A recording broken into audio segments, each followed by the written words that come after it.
Әлеумет, ассаламу алейкум. Эфирде көкпар бағдарламасы. Бұл Қазақстан Республикасының ересектер арасында 17-ші чемпионатының аясында ойындар. Дәл қазір біз Ақтөбе облысының көкпар командасы мен Астана қаласының құрамасының арасындағы бәсекені тамашалаймыз. Бұл ойында екі өңірдің де сайдың тасында іріктелген жігіттері кеп өнер көрсетеді. Сонымен Ақтөбе облысының әуелі құрама көкпар командасымен таныстырып жөн көріп отырмыз. Бірінші нөмірде Мағжан Ахетов, ары қарай Мейрамбек Алиев, Самат Абир, Тимур Иманғалиев, Нұрлан Дудай, Шыңғыс Бошанов, Бейбарыс Маратұлы, Шымболат Тұрдыбай, Дәулет Сейділлі, Серік Мырзашев, Нұралы Бұздаев, Бердіғали Жәкішев болып жалғасады. Ал Астана қаласының құрама көкпар командасы мына тізімде өнер көрсетеді. Қуаныш Арсмағамбетов, Үрстем Мақұлов, Данияр Галинуров, Владимир Кил, Керімжан Бекбасаров, Нартуған Серкебаев, Ерлан Қанапин, Арслан Қапжанов, Жұмат Құнанбаев, Азамат Хасенов, Бауыржан Айтмағамбетов, Жамболат Қыздарбек. Ортадағы төреші Бақытжан Төлегенов, қапталдағы төрешілері Сидулла Жалелев, Бейбіт Салмаев және Бақытжан Кенжебеков. Бақытжан Төлеген ортадағы төреші Қызылорда облысының төрешісі, ал Сидулла Жалелев оңтүстік Қазақстан облысынан, Бейбіт Салмаев Қызылорда облысынан, Бақытжан Кенжебеков Маңғыстау облысынан. Қадірлі телегөрермен, енді Ақтөбе облысының құрамасының жетекшісі Бақтияр Төлеуов, ал жаттықтырған Абат Аймағамбетов, Астана қаласының жетекшісі Аманжол Хасенов, команданың жаттықтырушысы Бауыржан Айтмағамбетов. Қазір екі команда бір-біріне сәттілік тілескен соң ортада ойын басталады. Ойынды өздеріңізбен тамашалайтын комментаторларыңыз әдеттегідей мен Қайырхан Мәулен.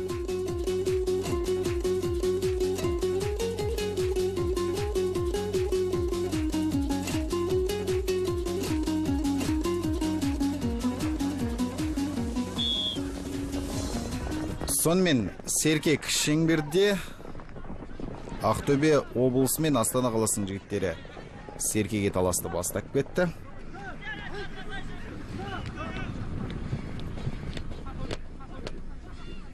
Ақтөбе облысының жігіттері қазір Серкеге жармасып жерден көтеруге барын салып жатқанын байқап отырмыз. Астаналықтардың да қорғанысы өте тамаша.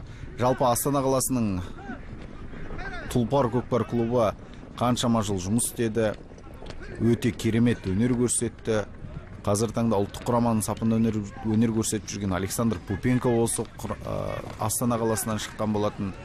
Сол сияқты қаншама спортшыларды шығарды. Дәулетбек Омбаев сияқты жігіттер бұл жерге еңбегін сіңірді. Дегенмен соңғы уақытта бұл клуб жұмысын тоқтатып, белгілі бір себептерге байланысты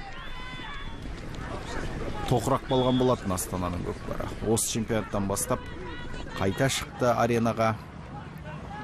Астаналықтар команда болып міне осы чемпионатқа келді. Жетекшісі Аманжол Хасенов бұдан кейін ешқандай да көкпарды қалдырмаймыз деп ниеттеніп отыр.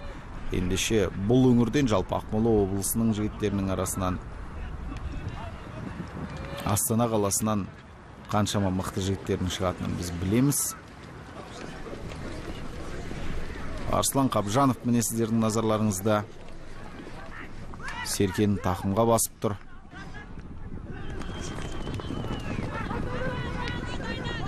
Арслан Қапжановтың тақымына Серке түссе салымды болмай қоймайтын жігіттердің бірі. Қазір міне Ерлан Қанапинге ауысты. Осы Арслан Қапжанов пен Ерлан Қанапиннің ойындары жалпы бір-біріне бейімделу өте мықты. Кәдімгі көз қызатындай әдістерді жасайды. Ақтөбеліктердің қорғанысын қараңыздар, қандай тамаша. Міне Ерлан Қанапин қазір мәреге жақындаған тұста. Ақтөбеліктер қорғаныстарын күшейтіп, алдарына тасқамал болып тұрып алды Ерланның. Ерлан ар өтіп, бер өтіп келем дегенше жігіттер қайтадан тұра қалады.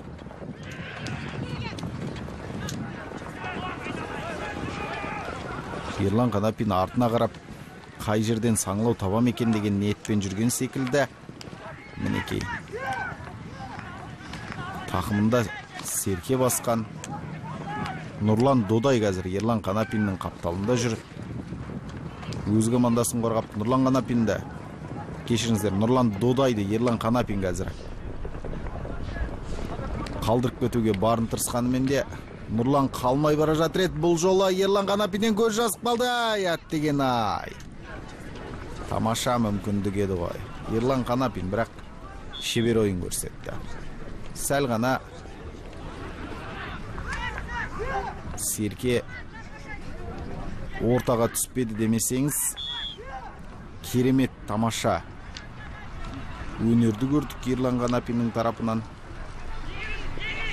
Серкеге жалпы командалық тартыс болады.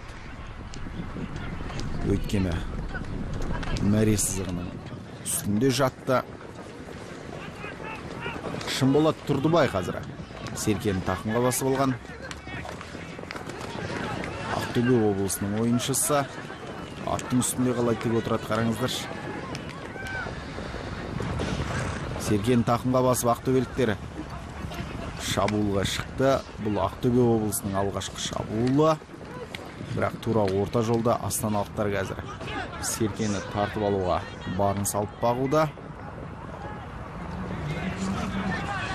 Әлде болса ақтөбеліктердің тақымында Нұралы Бұздаев қазір Шынболат Тұрдыбайдан алған екен серкені. Нұралы Бұздаев Жамбыл облысының тумасы. Ал міне шабуылға шыққанын көріп отырсыздар. Жеке дара шығып кетуге мүмкіндігі бар. Қазір мінекей тізгінді тартып мәреге келгенде керемет өнер көрсетті. Тамаша салам. Есепті бірінші болып ақтөбеліктер ашып отыр қадірлі телекөрермен. Нұралы Бұздаев міне сіздердің назарларыңызда. 1980 жыл туған шабандоз. Жамбыл облысында туған, астындағы тұлпары Тайбұрыл деп атапты.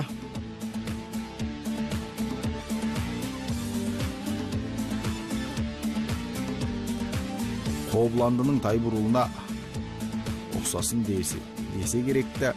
Мінекей Нұралы Бұздаев осы бір Тайбұрыл дейтін тұлпармен алғашқы есепті ашып отыр. Есеп 1-0 ақтөбеліктер алды.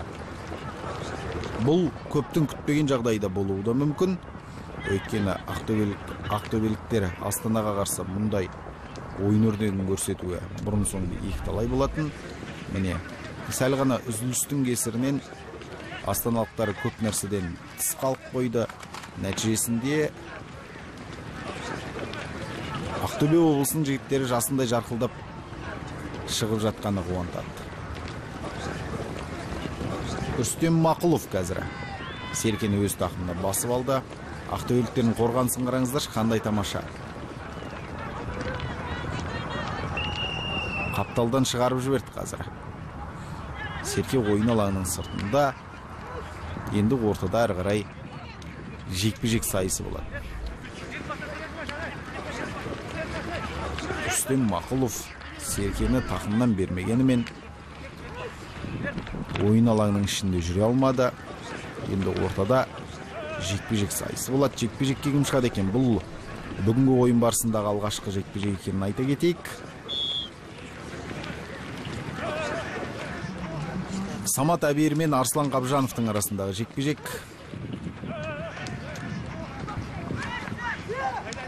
Арслан Қабжанов үздік жекпе-жекшілерінің бірі. Самат Әбиір де осал ойыншы емес. Ол бесенеден белгілі, бірақ десекте Арслан Қабжанов қазір серкені тақымға басып алды. Ерден шығып кетсе де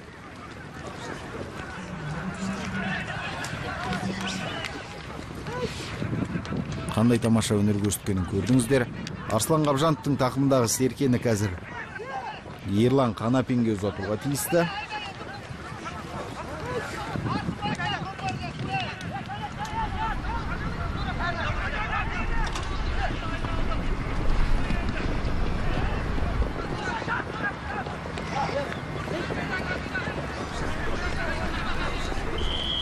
Серке ойын алаңының сыртына шығып кетті. Ерлан Қанапиннің тақымында жүрген Серке мәреге дейін жете алған жоқ. Енді ортада қайдан жекпе-жек сайыс екенін көз көріп тұр. Тимур Иманғалиев пен Рүстем Мақұлов шыққан екен бұл жолы. Қараңыздаршы, екі атта Жирен мен Боздың қалай бір-біріне теке тіресіп тұрғанын. Тимур Иманғалиевтің астындағы бұл қасқа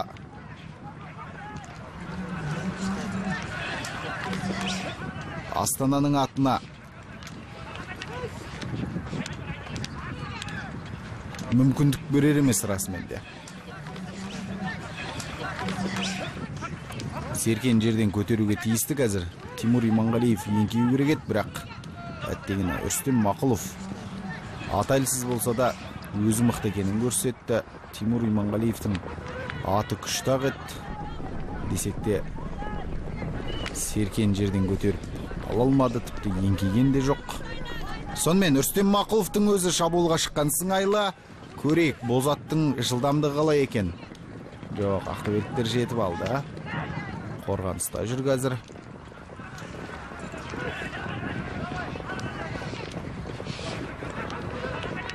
Рүстем Мақұлов әлде болса Серкені тақымға басып алған. Әттеген тақым бостау екен ғой бұл балуанның. Әлде Ерлан Қанапинге беріп жатқан кезде шығарып алды ма? Кім білсін. Ерлан Қанапин қазір қараңыздар қалай Серкені алып жүр. Бұл салым өте тамаша. Қандай салым болды, қадірлі телекөрермен. Бақытжан Төлеген бұны салым деп есептеді. Ерлан Қанапин есеп теңестірген, қадірлі телекөрермен. 1980 жыл туған, кешіріңіздер, 1989 жыл туған шабандоз, астындағы тұлпар Бурабай. Қараңыздаршы, кәдімгі ананың қолынан жұлып алды да қарсыласының қолынан. Сол өкпімен тастай сап, дәл мәреге түсірді.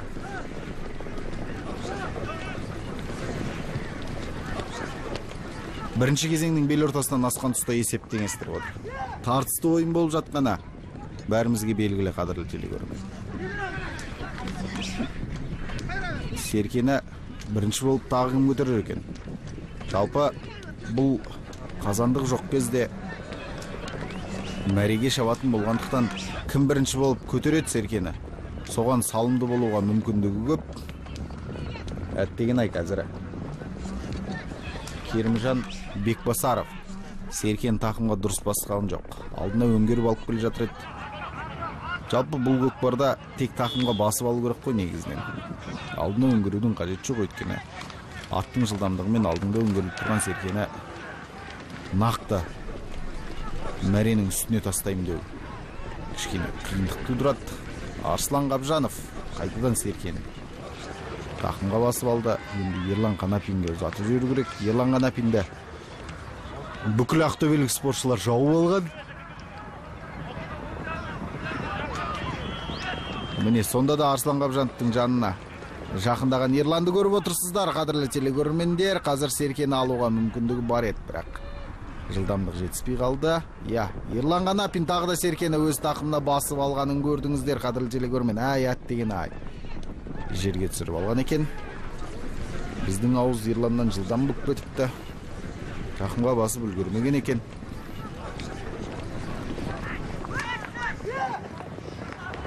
Қарғып тұрып додаға кірген ақтөбелік Нұралы Бұздаевты көрдіңіздер. Нұрлан Додай да доданың арасында жүр.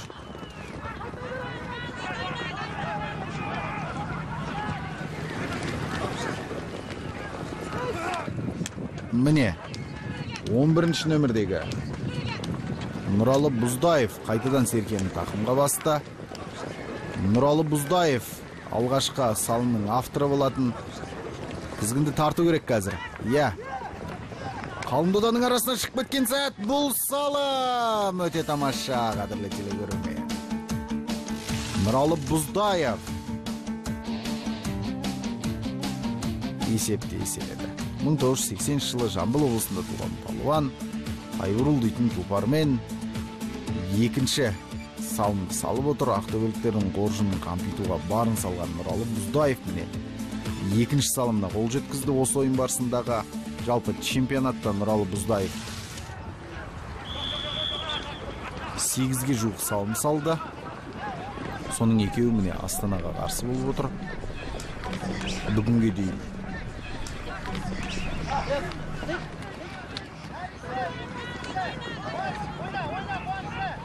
Ақтөбе облысынан оза шығып тұрған қазір Нұралы Бұздаев. Астананың салымшысы ол Ерлан Қанапин екені белгілі. Сондықтан енді екі жақтың жігіттері кімге қарсы ойнау керек екенін түсінген шығар өздері.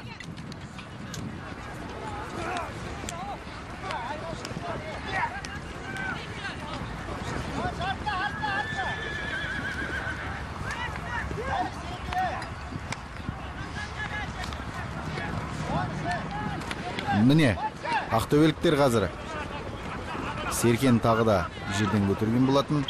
Бірінші кезеңнің қорытындысы бойынша 2-1 аяқталатын секілді. Өйткені ойынның аяқталуына да көп уақыт қала қойған жоқ. Қазір төрешінің ысқырығы қайта естілгенін көрдік.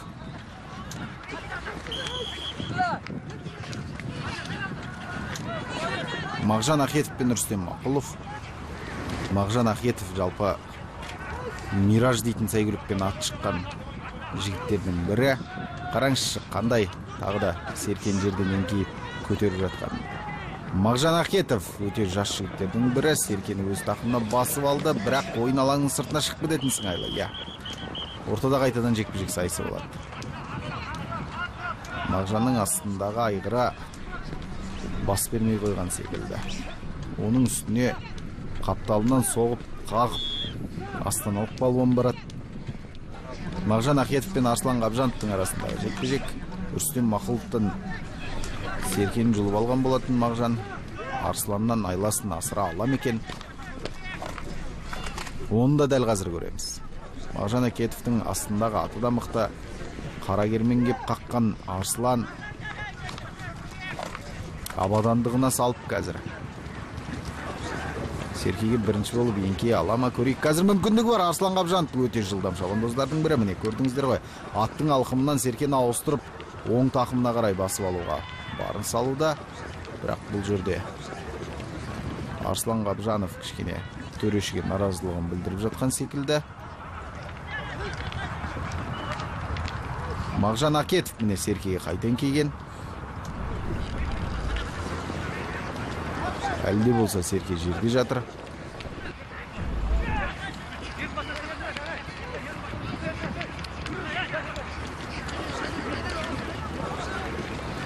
Еңкею керек енді жігіттерге. Егер Серке 1 минуттың ішінде жерден көтерілмейтін болса, онда ортада жекпе-жек сайысы болады. Ерлан Қанапин де араласқан екен ойынға. Төрешінің ысқырығы естілді. Енді ортада жекпе-жек сайысы болуға дейсіз. Жоқ, ойын аяқталған екен бірінші кезеңі. Ақтөбе облысы осылайша бірінші кезеңді 2-1 есебімен жеңіспен аяқтады. Екінші кезеңнің қорытындысын сәлден кейін өздеріңізбен бірге көреміз.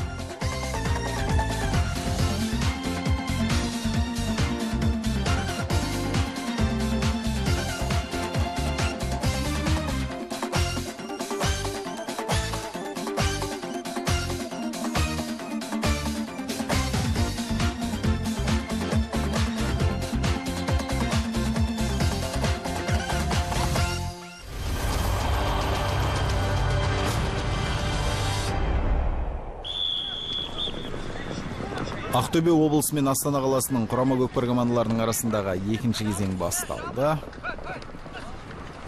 Бірінші кезеңнің қорытындысында 2-1 есебімен Ақтөбенің жігіттері алға озған. Елордалық ұжым әзірге бір-ақ салыммен таразбасын теңестіруге құштар болып келе жатыр. Әлде болса Серке жерде жатыр.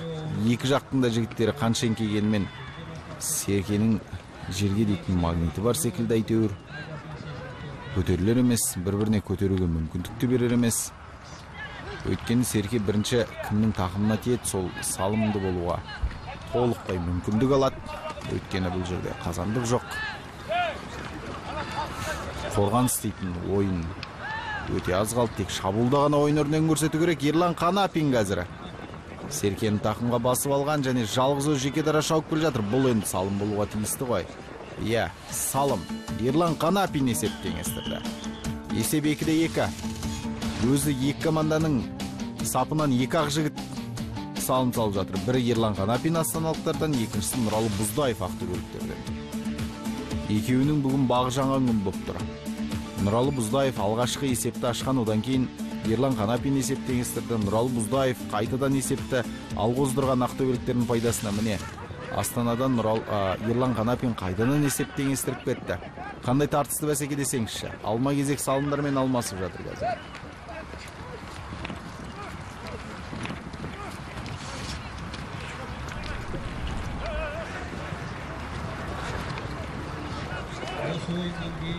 Ақтөбенің жігіттері қайтадан Серкені жерден көтеруге мүмкіндік алды.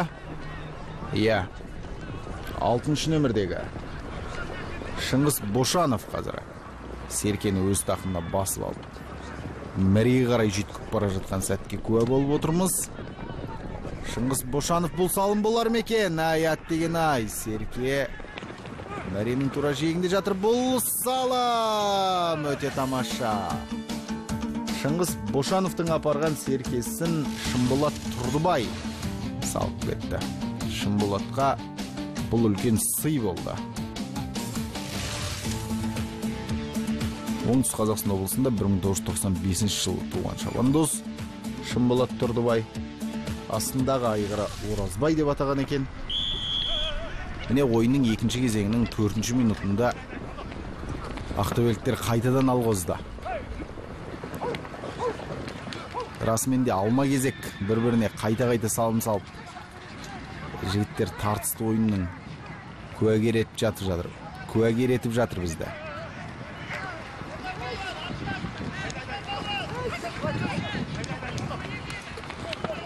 Серкенің үстінде астаналықтар.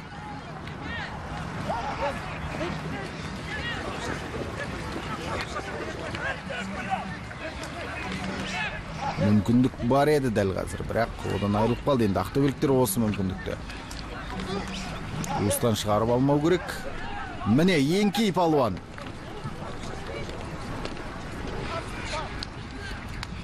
Қараңыздар, тура Серкенің үстінде тұрып еңкей алмай жатыр жігіттер.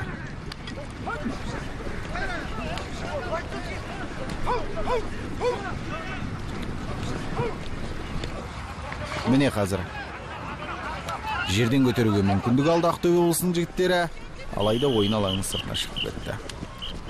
Көтергені сол еді ғой, Шымболат Тұрдыбайдың. Бірақ Серке ойын алаңның сыртына шыққан соң енді ортада жекпе-жек сайысы болады. Екі командадан бір-бір жігіт шығып ортадағы Серкеге таласады. Мағжан Ахетов пен Арслан Қабжановтың арасындағы жекпе-жек. Арслан Қабжанов тағы да Серкені жерден көтеріп алды. Мағжан мен Арслан екеуі екі рет шықты осымен. Екеуінде де Арсланның мерейі үстем болды.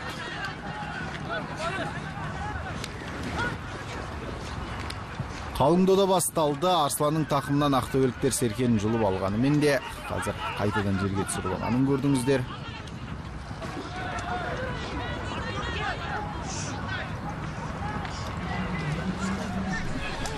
Серке қайтадан жерде.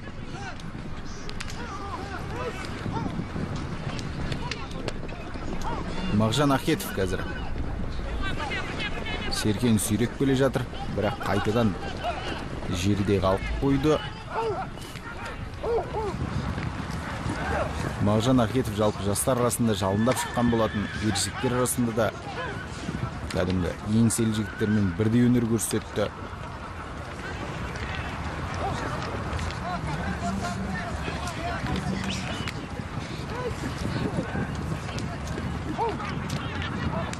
Міне қазір астаналықтарға бұл мүмкіндік үлкен. Рүстем Мақұловтың тақымында Серке, одан Рүстем Мақұловтан Ерлан Қанапин алып алған екен Серкені. Бұл салым қадірлі телегер. Жоқ, салым емес дейді. Төреші Ерлан Канапиннің бұл апарған салымын санамапты. Расымен де мәре сызығының жиегіне тиіп қалған көрінеді. Қайталап көрінсен тағыдан нақты байқайық. Бір сирақ тиіп жатыр екен мәренің сызығына. Бұл жерде енді төрешінің шешімі әрқашанда әділ. Сондықтан басқа ләж жоқ енді астаналықтардың.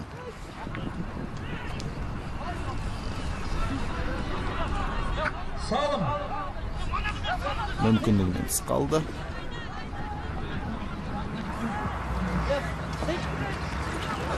Қазір бас төрешінің хабарлауымен бұл шабуылды салыммен аяқтаған екен. Әрине түсініксіз жағдай. Оны баса назар аудартып айтуымыз керек. Өйткені әуелі салым болған жоқ деп белгі берген еді ортадағы төреші Бақытжан Төлеген. Енді қазір қайтадан шешімін өзгерткен екен. Бұл жерде ешқандай бейне қайталаудың да басқаның да керегі болмай қалған секілді. Әрине, төрешілер, ойынның бас төрешісі бар, өздері шеше жатады, бірақ ақтөбеліктердің көкейінде бұл шабуыл нәтижесі аяқталды деп қалатыны сөзсіз. Мағжан Ахетов қазір Серкені қайта жерден көтерген еді, бірақ Серке ойын алаңының сыртына шығып кетті. Осындайда расымен де көкпардың төрешілер қауымына көп тәжірибенің қажеттігі байқалады.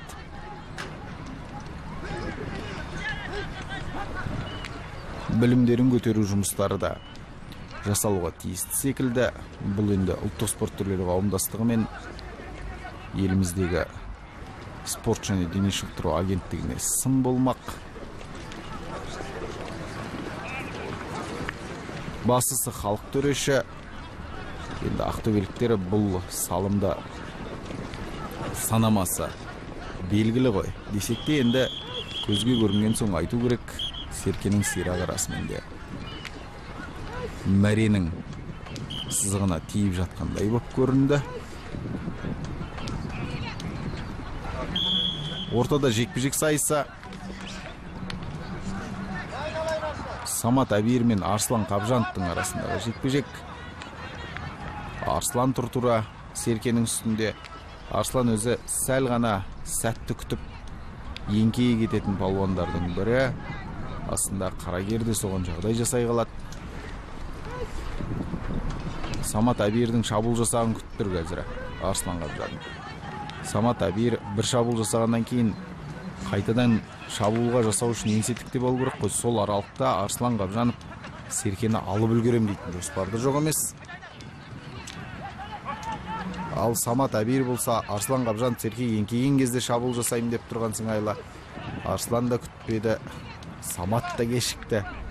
Осылайша астаналық палуан Серкені өз тақымына қайта басып алды. Арслан Қабжановты керемет тақым кеш деп айту қиын, дегенмен де жекпе-жектегі өнері өте тамаша. Ерлан Қанапинге қалай ұзатып жіберді. Ерлан Қанапин тіпті тақымға баспай Серкені сүйреп алып келе жатқан сәт мәренің тұсынан бір айналып өтті. Арслан Қабжанов әдемілеп тұрып Ерлан Қанапинге бұл Серкені шығарып берген болатын. Ерлан Қанапин ары қарай шабуылды әлде жалғастыруда. Мәренің үстінде жоқ, бұл жол тастап кете алмады. Көрейік ары қарай қалай болар екен. Ерлан Қанапиннің тақымындағы Серкеге қазір ақтөбеліктерде жармасып таласып жатқан жайы бар.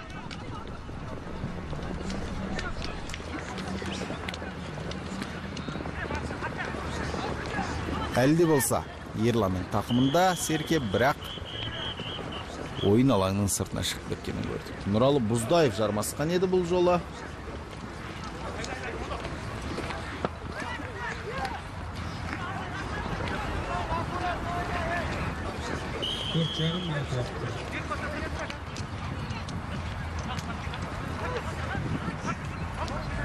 Мағжан Ахетов пен Арслан Қабжановтың арасындағы жекпе-жек қайтадан. Арслан бұл жолы Серкеден айырылып қалды. Мағжан Ахетов жұлып алғанын көрдіңіздер. Есесіне Мағжанның тақымына түспей қалған Серкені астаналық балуан басып алды. Рүстем Мақұлов болатын бұл. Екінші нөмірдегі Рүстем Мақұлов тақымына басқан Серкені алған бойы ойын алаңының сыртынан шығып кетті.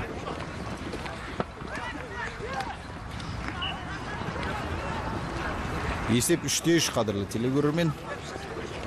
Әрине нақты 3-3 деп айту қиын болып қалды, сонда да ресми көрсеткіш осы. Мағжан Ахетов пен Арслан Қабжановтың арасындағы тағы да жекпе-жек. Барлығында да Арслан Қабжанов жеңіске жеткен болады. Міне соңғысында Мағжан Ахетов жұлып алған еді Серкені.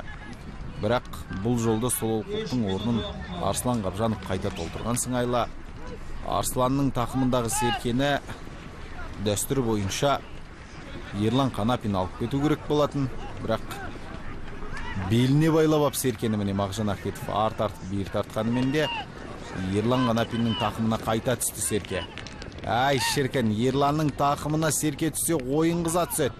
Аттың жүрісі шабуылға дейтін кәдімгі тактика жүйе Ерлан Қанапинде қойылған. Міне Ерлан жекедара қайтадан шығып кетуге мүмкіндігі бар додадан. Шіркін-ай, қараңыздар шыққандай. Тамаша шабуыл, бұл салым болуға тиісті. Иә, салым. Ерлан Қанапин жоқ. Салым жоқ. Бәрін қарап алыңдар дегендей. Төрешіде алып келді. Ат тұяғымен теуіп Серкені шығарып жүрген екен, әйтпесе тура түсіп ақ еді. Жалпы командалық тартыс па, әлде бұл салым санады ма? Жоқ, салым санаған екен. Есеп 4-3. Астаналықтар шықты. Алға.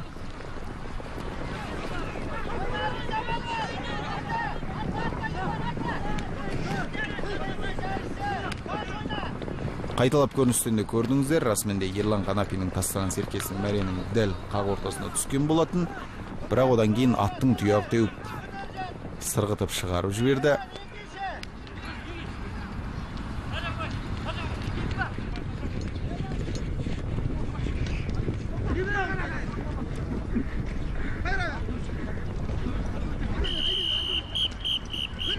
Иә, төрешінің ысқырығы естілді.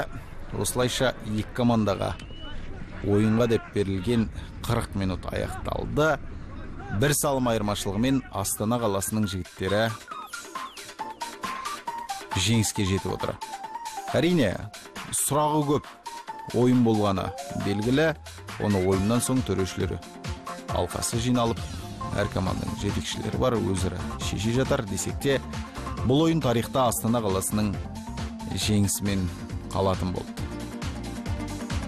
Бұл көкпар бағдарламасы. Біз келесі бағдарламада, қадірлі телегөрермен, осы чемпионаттың 3-ші орны үшін болатын ойынды тамашалаймыз. Ол жерде Маңғыстау облысы мен Атырау облысының Адай-ата және Нарын командалары өзара бақ сынайды. Сондықтан келесі аптадағы ойын өте тартысты болатынына біздің сеніміміз мол. Бастысы ұлттығымызды ұлықтаған ұландарымыз аман болсын дейміз. Келесі аптада көкпар бағдарламасында қайта қауышқанша аман сау болыңыздар.